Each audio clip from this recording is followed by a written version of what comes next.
Assalamualaikum warahmatullahi wabarakatuh. Selamat siang Bapak Ibu dosen. Saya Tevani Fiandini dengan NIM 170562320, mahasiswa Prodi S1 Manajemen. Pada kesempatan kali ini saya akan memaparkan laporan praktik kerja lapangan pada posisi Financial Controller Intern di PT Waskita Karya pada Departemen Pengendalian Transaksi periode Maret sampai Juni 2026. Latar belakang kegiatan PKL ini didasari bahwa proses pembelajaran tidak hanya diperoleh melalui kegiatan perkuliahan di dalam kelas, tetapi juga melalui pengalaman praktik secara langsung di lingkungan kerja profesional. John Dewey juga menyatakan bahwa pendidikan tidak hanya berkaitan dengan penyampaian teori, tetapi juga berkaitan dengan pembelajaran melalui pengalaman langsung yang mampu membentuk keterampilan dan tanggung jawab individu. Sebagai mahasiswa manajemen dengan konsentrasi keuangan, diperlukan pemahaman mengenai penerapan keuangan perusahaan secara nyata, tidak hanya secara teoris saja. Nah, fungsi keuangan ini memiliki peran penting agar operasional perusahaan berjalan efektif dan sesuai prosedur. PKL ini menjadi sarana untuk mengaplikasikan ilmu, meningkatkan kompetensi teknis dan soft skills, serta memahami budaya kerja profesional.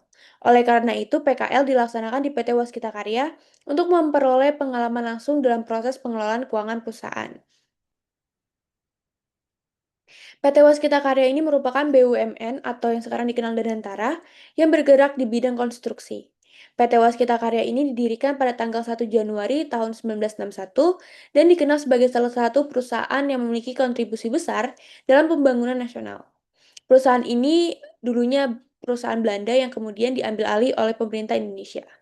PT Waskita Karya ini memiliki beberapa anak perusahaan strategis seperti PT Waskita Beton Precast, PT Waskita Toll Road, dan PT Waskita Karya Realty. PT Waskita Karya ini juga telah mengerjakan berbagai proyek nasional, antara lain jalan tol Trans Jawa, Trans Sumatera, bandara, bendungan, dan gedung bertingkat. Berikut adalah bidang kerja saya serta perkembangan kegiatan yang saya lakukan selama pelaksanaan PKL. Selama periode 2 Maret hingga tanggal 30 Juni 2026. Saya ditempatkan di Departemen Pengendalian Transaksi, tepatnya pada bagian fungsi akuntansi dan pajak. Nah, pada bulan pertama, saya terlebih dahulu mempelajari alur kerja departemen dan prosedur verifikasi. Kemudian mulai melakukan pemeriksaan tagihan BUA atau beban umum administrasi proyek, contohnya biaya catering, sewa kendaraan, tiket akomodasi, sewa rumah, dan sebagainya. Nah, setelah memahami tagihan yang mudah, saya kemudian ikut membantu memeriksa tagihan vendor proyek seperti sewa alat, pengadaan material proyek, upah mandor, subkontraktor, dan persiapan pelaksana yang memiliki dokumen pendukung serta perlakuan perpajakan yang lebih kompleks.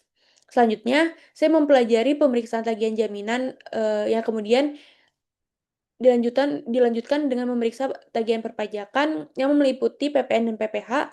Nah, di akhir masa PKL saya juga membantu melakukan verifikasi tagihan corporate office atau tagihan yang berkaitan dalam kantor pusat.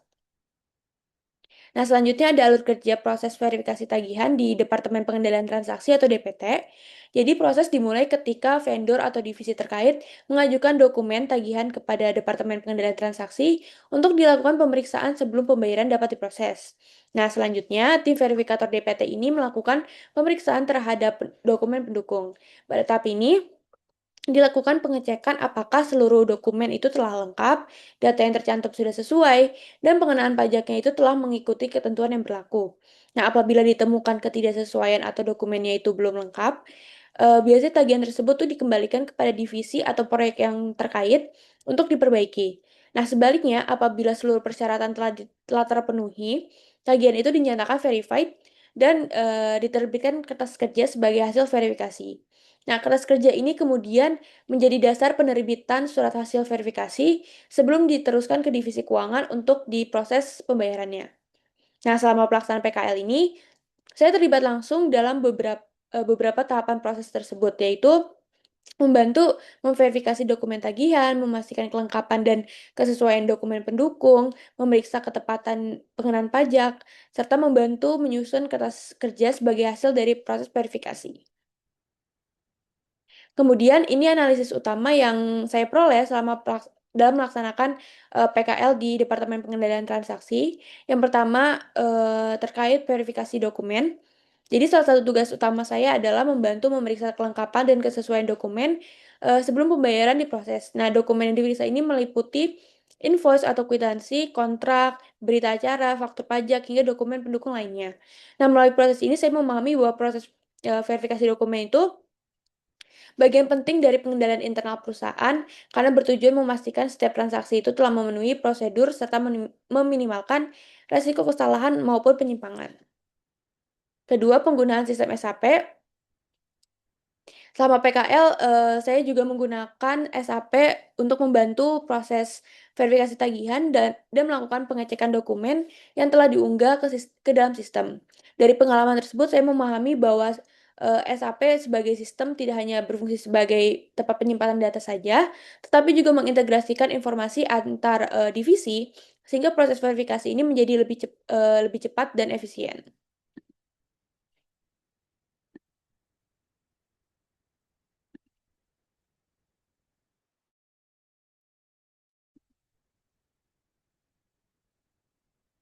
Ketiga, ada penerapan perpajakan. Jadi dalam proses verifikasi ini tuh, saya juga mempelajari bagaimana perusahaan menerapkan ketentuan perpajakan sesuai dengan, jenis transaksi. Nah, jenis pajak yang paling sering saya temui antara lain PPN, kemudian ada PPh pasal 21, pasal 22, pasal 23, dan, pasal 4 ayat 2. Dari sini saya memahami bahwa ketepatan dalam menentukan jenis dan pengenaan pajaknya itu sangat penting untuk mendukung, kepatuhan perusahaan terhadap peraturan perpajakan yang berlaku. Nah, yang terakhir mengenai jaminan proyek. Jadi saya turut membantu, memeriksa tagihan, jaminan proyek seperti jaminan penawaran, pelaksanaan, uang muka, dan pemeliharaan. Nah, melalui kegiatan tersebut saya memahami, bahwa jaminan proyek itu berfungsi sebagai salah satu bentuk mitigasi risiko, sekaligus memberikan perlindungan dan kepastian bagi seluruh pihak yang terlibat dalam pelaksanaan proyek konstruksi. Selama pelaksanaan, PKL, saya juga memperoleh banyak pembelajaran yang saya kaitkan dengan mata kuliah yang telah saya pelajari selama di prodi manajemen. Yang pertama ada, pastinya financial management. Jadi melalui proses verifikasi tagihan ini, saya memahami bahwa pengelolaan keuangan tuh tidak hanya berkaitan dengan proses pembayaran saja, tetapi juga bagaimana perusahaan mengelola arus kas dengan memastikan setiap pembayaran itu telah memenuhi persyaratan sebelum diproses. Kemudian ada internal control. Jadi saya mempelajari bahwa pemeriksaan tagihan dan verifikasi dokumen itu bagian dari sistem pengendalian internal perusahaan. Jadi proses ini tuh bertujuan untuk memastikan kelengkapan dokumen, kesesuaian data, serta mencegah, terjadinya kesalahan maupun penyimpangan dalam transaksi. Kemudian, yang ketiga dari risk management. Jadi pengalaman memeriksa dokumen jaminan proyek itu memberikan pemahaman bagi saya bahwa jaminan proyek merupakan salah satu mitigasi risiko yang mana berfungsi untuk memberikan perlindungan bagi perusahaan maupun pemilik proyek apabila terjadi resiko atau ketidaksesuaian dalam pelaksanaan kontrak. Yang keempat ada corporate taxation.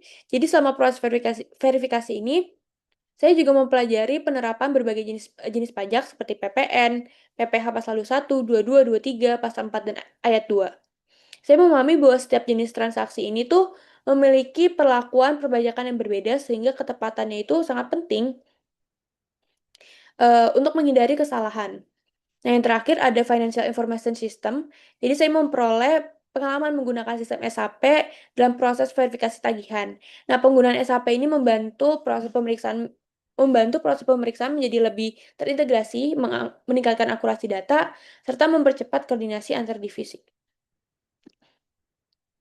Nah, selama pelaksanaan PKL juga tentunya terdapat beberapa kendala yang saya hadapi, yaitu yang pertama adalah keterbatasan akses terhadap sistem SAP, karena akses sistem ini kan hanya dimiliki oleh karyawan perusahaan saja, jadi saya sebagai anak PKL atau magang tidak dapat menggunakan akun secara mandiri.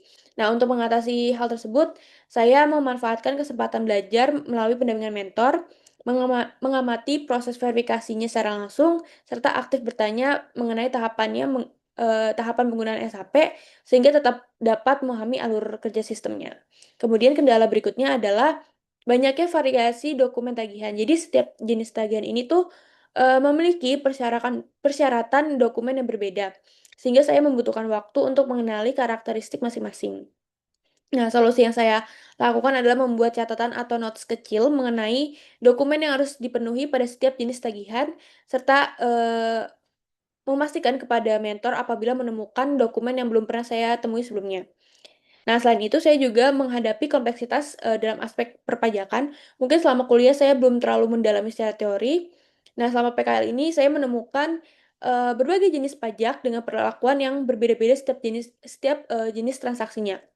Nah, untuk mengatasinya saya mempelajari kembali regulasi perpajakan yang berkaitan dengan transaksi tersebut, sekaligus, bertanya kepada mentor agar lebih memahami penentuan jenis dan tarif pajak secara tepat. Sehingga dapat disimpulkan bahwa pelaksanaan PKL di PT Waskita ini memberikan pengalaman langsung, dalam proses verifikasi dokumen tagihan, pengendalian transaksi, serta penggunaan SAP, juga penerapan perpajakan pada perusahaan konstruksi. Nah, melalui kegiatan tersebut, atau saya sendiri juga dapat mengaplikasikan ilmu yang diperoleh selama perkuliahan, khususnya di bidang keuangan. Selain, meningkatkan pemahaman teknis juga, PKL ini, membantu saya mengembangkan soft skill saya seperti ketelitian, komunikasi, adaptasi, serta disiplin, sehingga menjadi bekal saya untuk, menghadapi dunia kerja profesional selanjutnya.